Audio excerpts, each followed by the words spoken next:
In the West, the vow is simple. Till death do us part. It is the ultimate boundary, the line in the sand. When the heart stops beating, the contract ends. You are free. But in other parts of the world, death is not an exit. In the misty hills of Northern Thailand, in the rural villages of the Golden Triangle, and deep within the ancestral homes of Chinese Thai families, the vow changes. It becomes something far more permanent, something eternal. Imagine a wedding. The guests are gathered. The feast is laid out on the tables. The parents are weeping, not tears of joy, but of a strange, heavy grief.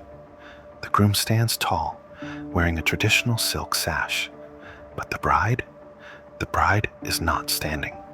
She is represented by a bamboo effigy, or a photograph, or in the darkest cases, she is there in the flesh, but the flesh is cold. This is the world of the ghost marriage.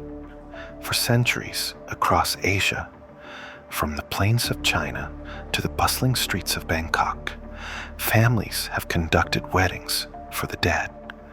It sounds like a horror movie plot, a grim fairy tale, but for the people who practice it, it is a necessity, a way to appease angry spirits, a way to stop a curse that could wipe out an entire bloodline. Today, we are going deep into this forbidden ritual. We will uncover the true stories of men who married corpses, the black market for human bones that fuels this industry, and the legendary Thai ghosts who refuse to leave their husbands' sides even after death. Welcome to the deep dive. Let's open the coffin. To understand ghost marriage in Thailand, we first have to understand who brought it there. While Thailand has its own rich tapestry of spirits, which we will get to, the specific ritual of a formal wedding for the dead, known as Minghun, arrived with the Chinese diaspora. Thailand is home to one of the largest overseas Chinese communities in the world. For centuries, these families brought their commerce, their food, and their superstitions across the ocean. And one of the most terrifying superstitions they brought was the fear of the unwed ghost. In traditional belief, if you die unmarried, you have no place in the afterlife. You are a rogue element. You have no spouse to care for you, no children to burn paper money for you. You become a hungry ghost, and a hungry ghost is a dangerous ghost. If a son dies young, the family line ends. If a daughter dies unmarried, she has no family to belong to. She cannot remain on her parents' altar. She becomes a wandering spirit, returning to haunt her living relatives, bringing sickness, bankruptcy, and bad luck until they solve her problem. So, the family finds a solution. They find a match. In Thailand, this practice blended with local animism. You might find a wealthy Thai Chinese family in the 1950s, quietly arranging a match for their deceased son. They would hire a matchmaker, a spirit medium, who would go into a trance to communicate with the dead. The medium would ask the spirit, "Who do you want?" Sometimes the spirit would demand a living bride. Sometimes they would ask for another ghost, a woman who had died recently in the next village. The parents would then approach the family of the dead girl. They would negotiate a dowry. They would check the horoscopes. And if the stars aligned, they would dig up the bodies. They would move the bones of the bride into the tomb of the groom, a literal physical union of skeletons. A wedding feast would be held above ground, 2 empty chairs, 2 sets of chopsticks, and from that day on, the 2 families were in-laws. The dead were appeased. The haunting would stop. But what happens when the spirit doesn't want another ghost? What happens when they want you? There is a specific urban legend regarding ghost marriages that has terrified men in Thailand and Taiwan for decades. It's called the red envelope trap.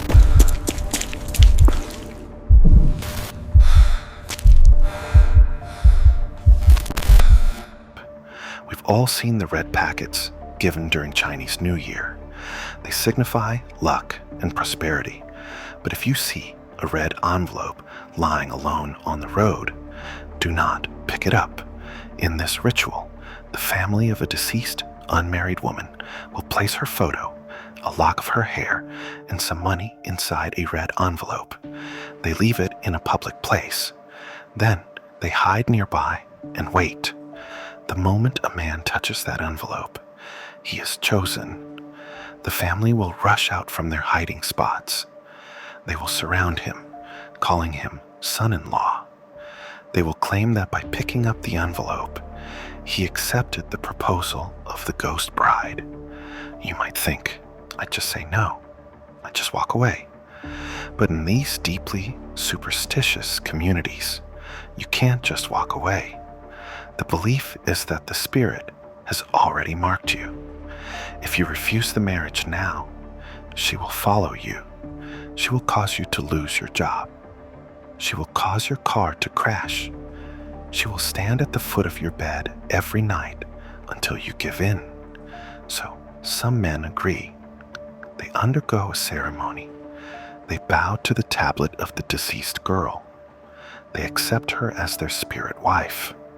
They can still marry a living woman later, but the ghost must always be the first wife. The living wife must bow to the ghost picture. She must share her husband. In Thailand, this specific trap is rarer now, but the fear of it persists in the older districts of Bangkok. It serves as a warning.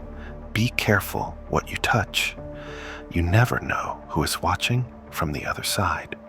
Now, we have to go darker, because while many ghost marriages are symbolic, using photos or effigies, there is a gruesome reality that lurks beneath this tradition. If a wealthy family wants a real ghost marriage for their dead son, they need a female corpse. And in the laws of supply and demand, a fresh female corpse is a valuable commodity. In parts of rural Asia, this demand created a terrifying black market. Grave robbers would track the obituaries of young women. The night after the funeral, they would dig up the grave, steal the body, and sell it to a ghost matchmaker for thousands of dollars.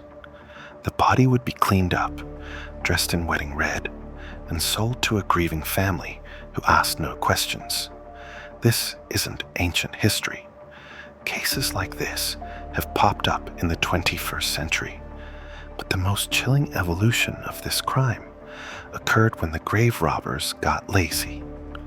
Why wait for a woman to die when you can just make a ghost yourself? There are documented true crime cases, mostly in mainland China, but sending shockwaves through the diaspora in Thailand, where mentally disabled women or prostitutes were murdered specifically to be sold as ghost brides. They were killed to order. It turns a superstition about love and family into a cold-blooded industry of death. It forces us to ask, in the attempt to honor the dead, have we forgotten the value of the living? While Minghun is the imported ritual, Thailand has its own indigenous version of the ghost marriage, and it is centered around the most famous ghost in Thai history, Mae Nak Phra Kanong. If you go to the Phra Kanong district in Bangkok today, you will find a shrine. It is always packed with people. They bring dresses, toys, and portraits. They are there to worship Mae Nak. Her story is the ultimate tragedy of love refusing to die. About 100 years ago, a man named Mak was conscripted to fight in a war. He left behind his beautiful wife, Nak, who was pregnant. While he was away fighting, Nak went into labor. Both she and the baby died in childbirth, but her love for Mac was so strong that her spirit refused to move on. When Mac returned from the war, he found his wife and child waiting for him. He was overjoyed. They lived together as husband and wife. He held the baby. He ate the food she cooked. He slept in the same bed. But the villagers knew. They tried to warn him. "Mac," they would whisper, "your wife is dead. You are living with a ghost." Mac refused to believe them. He thought the villagers were just jealous of his beautiful family. The legend says that one day, while preparing dinner, Nak dropped a lime through a crack in the floorboards. Being a ghost, she instinctively stretched her arm, elongating it like rubber, to reach all the way down to the ground to pick it up. Mac saw this from the bedroom.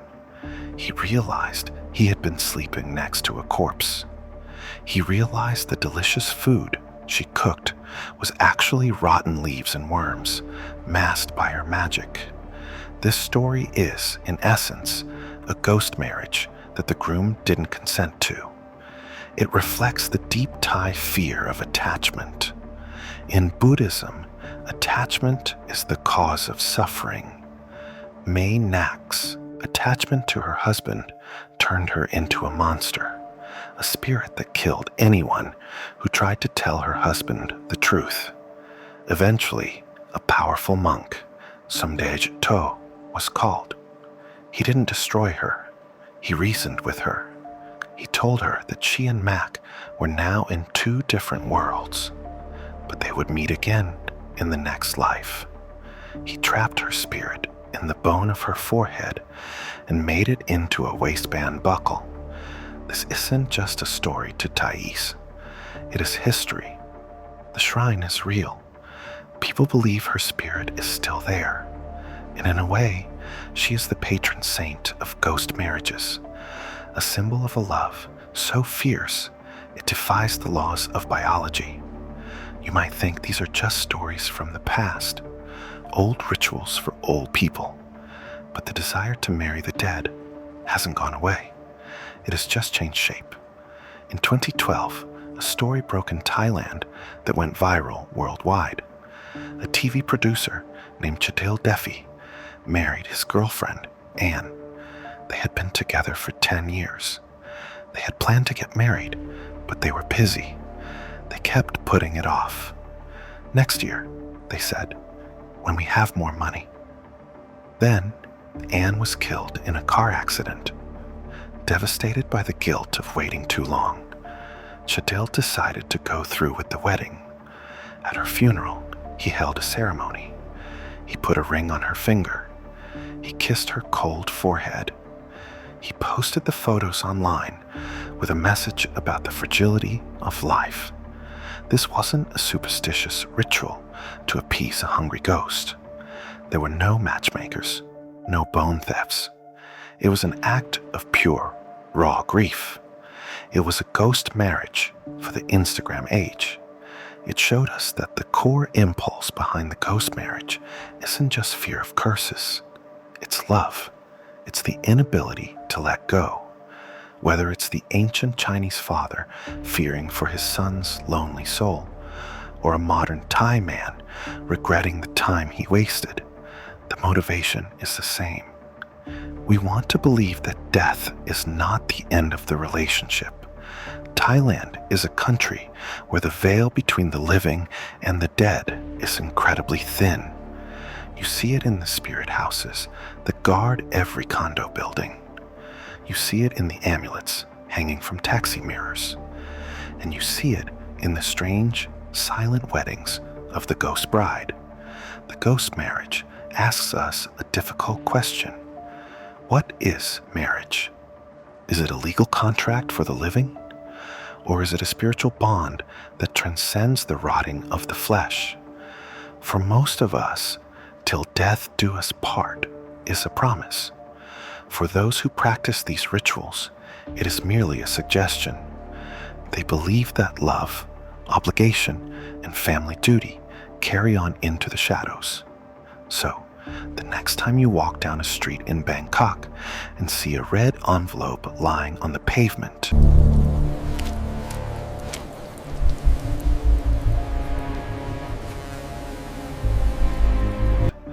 or you see a wedding photo where the bride looks a little too pale, a little too still, just remember, some invitations are better left unanswered.